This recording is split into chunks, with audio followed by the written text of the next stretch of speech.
So I did a video, I think it was 2 weeks ago. I posted a video about fermented food, and I was asked the question if I had always been this way, meaning if I had always taken good care of my health. The answer is no. So what I did here in this particular video, we're going to look at a couple of pictures that I gathered to look at the history. Before we do that though, I would like to say goodbye here, just in case YouTube and the government decide to shut down my channel completely. I created a new channel. I'm using a new platform. I thought yes, I did.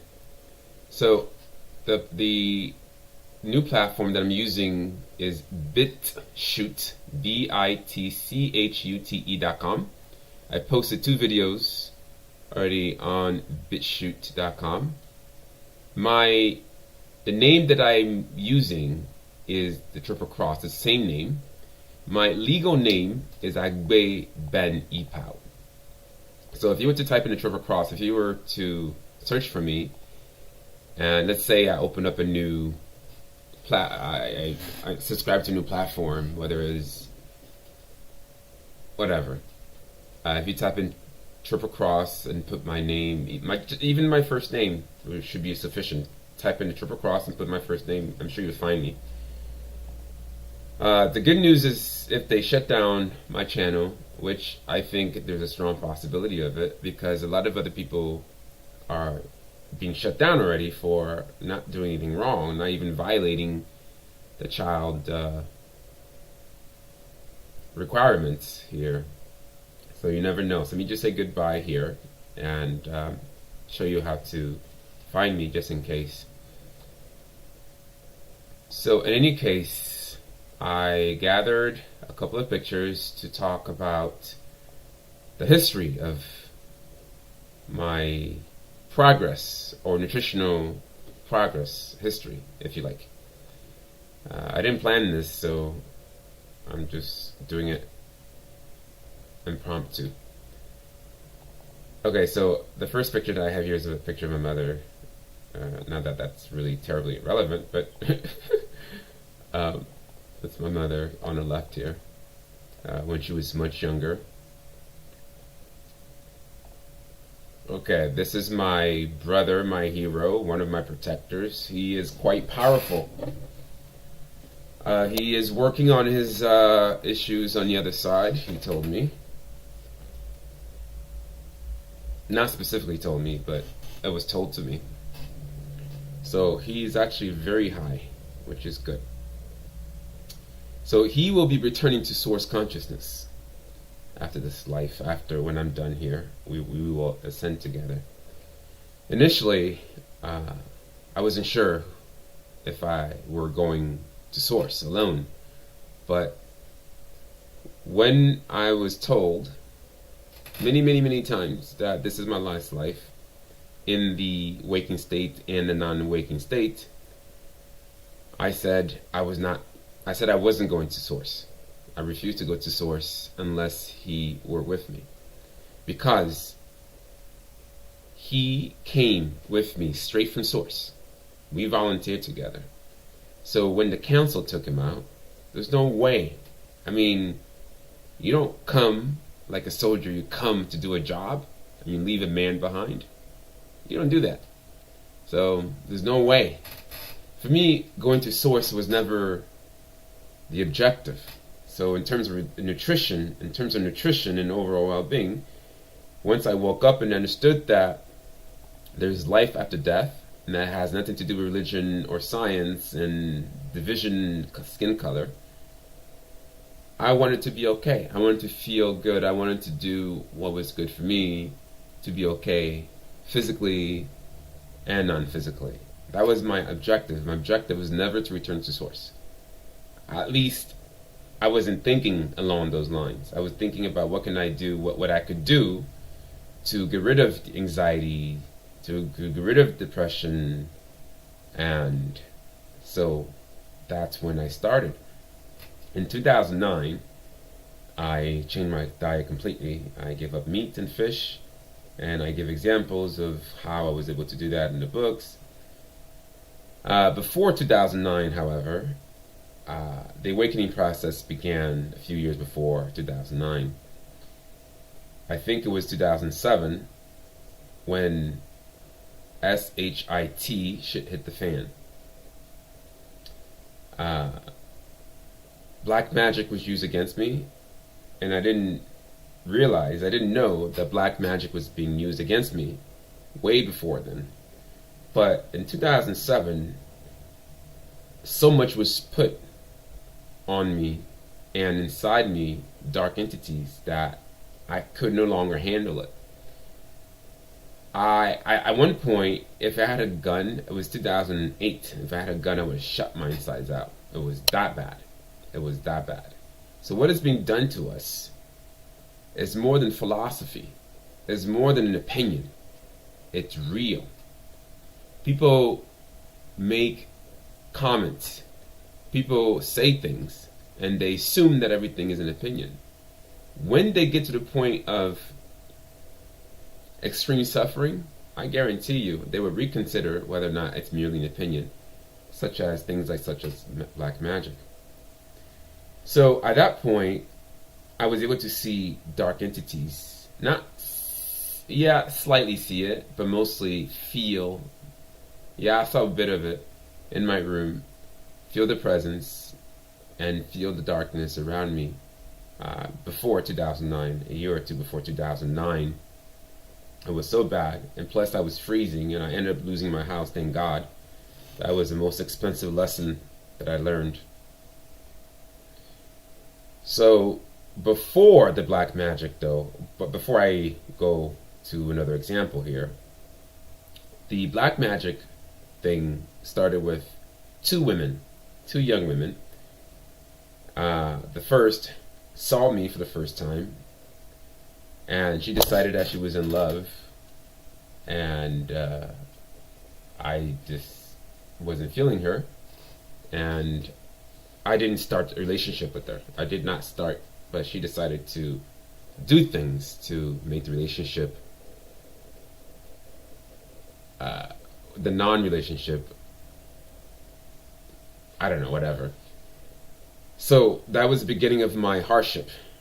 Well, not the beginning of my hardship, the beginning of the extreme hardship of not being able to get out of bed sometimes because my knees were paralyzed. At that time, I didn't realize that I had parasites, so many dark entities or demons inside. My knees were a mess. My feet, it hurt so much. At that time, though, I didn't realize that it was the food that I was eating, that I was eating could have solved, changing the food that I was eating, my nutrition could have solved most of my problems. That was in the early 2000s. So I just kept going like an idiot. And then 2007, another lady came into the picture, and both women were West African, and I knew that West Africans and Africans in general were into black magic. I didn't believe in black magic. I didn't understand the concept of the non-physical at the time. But this girl, along with her mother, especially her aunt, her mother's older sister, were very adept in casting spells, going to people, and it was so bad. That was when I started seeing entities in my room. I was like, how is this possible for me to see entities in the waking state? And then I made up a reason, always found a reason to say, well, it could be this, it could be that. But when I started to feel the presence, that was something else. Eventually it got so bad, my depression got so bad, and I just toughed it out. I just manned up, I guess, I don't know, and I went to work. I took it one day at a time. And I always tell myself, it's going to pass. Like all sicknesses, it passes. And I kept going. I kept going. But the council was not going to accept us because I was understanding things slowly, or perhaps quickly. They understood I was going to wake up, and they were able to tap into timelines. And I understood later that they saw a point where I was waking people up. Not just this realm, but other realms as well. So the full wave of the council came upon me. They literally came after me. I couldn't sleep at night. They were making noise, trying to frighten me. There was a point in time where they were trying to send me into a portal, the vortex. And it took me a long time to understand what that was, the vortex. But in any case, in 2009, when I remembered my ram friend, the ram animal that I had, that I was taking care of as a child, I was compelled to change, because it wasn't all the pain that forced me to change. There was, that helped a lot, but what crossed the barrier faster was love. I remembered my friend, my animal friend, defending me, and I thought at the time, how could I consume my friend? So that was it for me. It was it for me. For me, it was about friendship. It wasn't even about, it wasn't a question of morality. It was a question of, wow. In any case, let's look at these pictures. So this is my brother, who will be returned to Source, and Source says, and also my mother is also returning to Source. She is the woman that I keep alluding to, the Queen of Queens, because the council played a game on her for a long time. They used her for yikes. But in any case, another picture here before I changed. Okay, so that was much younger, but you can still see that I was very muscular, because I put a lot of crap in my body. Okay, I know there are more pictures. Let's go start at the top.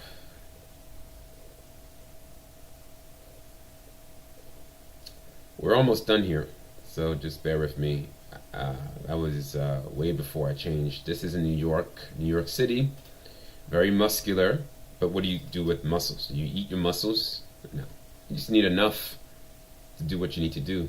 So when I started to change, I didn't care if I had a whole lot of muscles. As long as I was healthy, I wanted to feel okay, and I wanted to feel good. So first it was my friend, and then it was I wanted to be okay. And this is me in France, whether I was 20 or 21, I don't remember. The hair is not real. Extensions. This is in Paris. I went with my girlfriend at the time for her exams.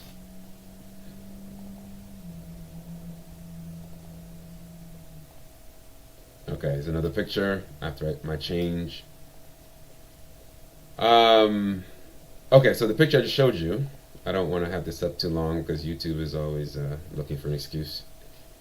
The previous picture was before I started eating raw food ingredients, raw food recipes, and ate a lot less cooked food, and started fermenting cooked food, started doing experiments to see what was true, what was not.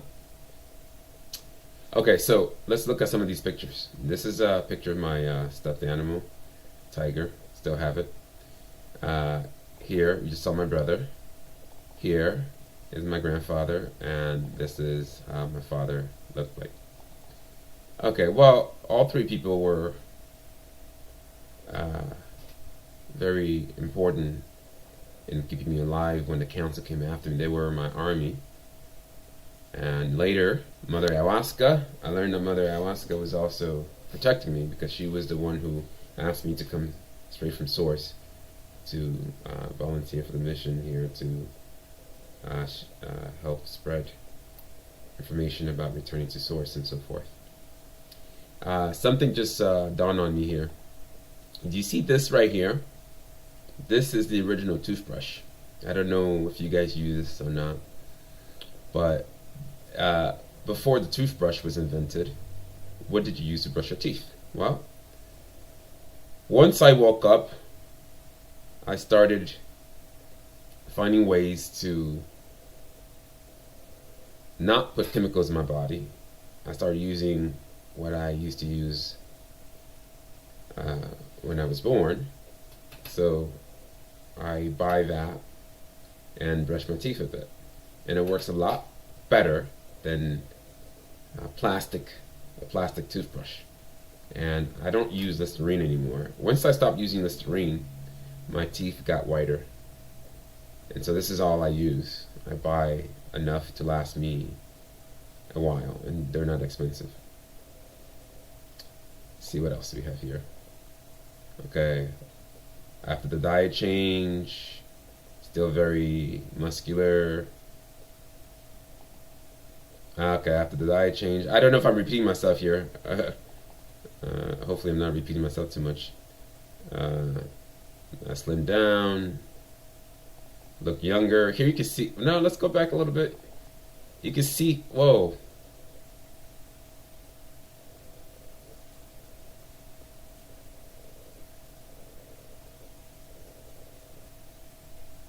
Okay, so let's see, what did I do? You can see here that my face is brighter, younger. I guess I might as well say my age. Well, I'm not gonna say my age. Just say that I'm more than 30 years old. I was more than 30 years old in this picture, so that says a lot with fasting and so forth. More than 30 years old, okay? That face, more than 30 years old with fasting. Old picture, fasting picture. Okay. Hand with the cross. Okay. Change of diet. Looked a little better. Was wearing a necklace I got from Peru. Ayahuasca shamans made it for me. I don't wear it anymore. More pictures. Back to the mother. So, overall, the only thing I didn't eat was pork. I didn't consume pork because I just thought they were disgusting. Excuse me. Well, because I when I was a kid, I saw something. I saw how they were eating. It's more a personal thing, how they were eating, and I didn't want to put that in my body. So it was a... so that's the overall nutritional thing. Again, I never intended to... My goal was not to return to Source. My goal was to be okay. And the outcome of being okay is me returning to Source. So I never set the intention, at least that I'm aware of in the physical, okay, I'm going to go back to Source. And how I'm going to do to get to Source. No, it was about, I want to be okay. I want to feel great, and I don't want any problems. I want to have a life, a slaveless life where I'm not working for somebody else. Where I don't have to think about where the food is coming from, where I have land. If worse comes to worse, I can grow my own food. Where I have a house that I don't have to pay taxes on. These are things that I've been planning for a long time. And I'm almost at the conclusion of those objectives. I'm just working on the buildings. We are working on the buildings. Otherwise, that's how I used to be. I used to, when I was a teenager, we ate out a lot at Burger King, not often at McDonald's, Burger King. And thinking back, I mean, the taste of burgers were good. The burgers were good because my taste buds at that time corresponded to what was in my body. The entities, they liked that. we are sent signals. This is the entities, the light inside the dark, they manipulate our thinking, meaning that they send signals for us to eat certain foods.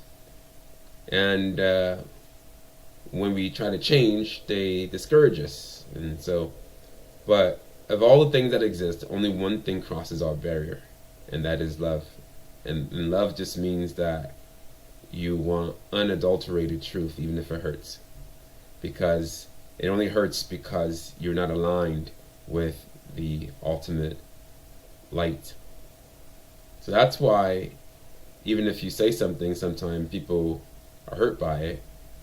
Like you refuse to tell a white lie, and somebody's like, well, should have said something. Well, you're actually being more loving by not lying. I just keep my mouth shut for now.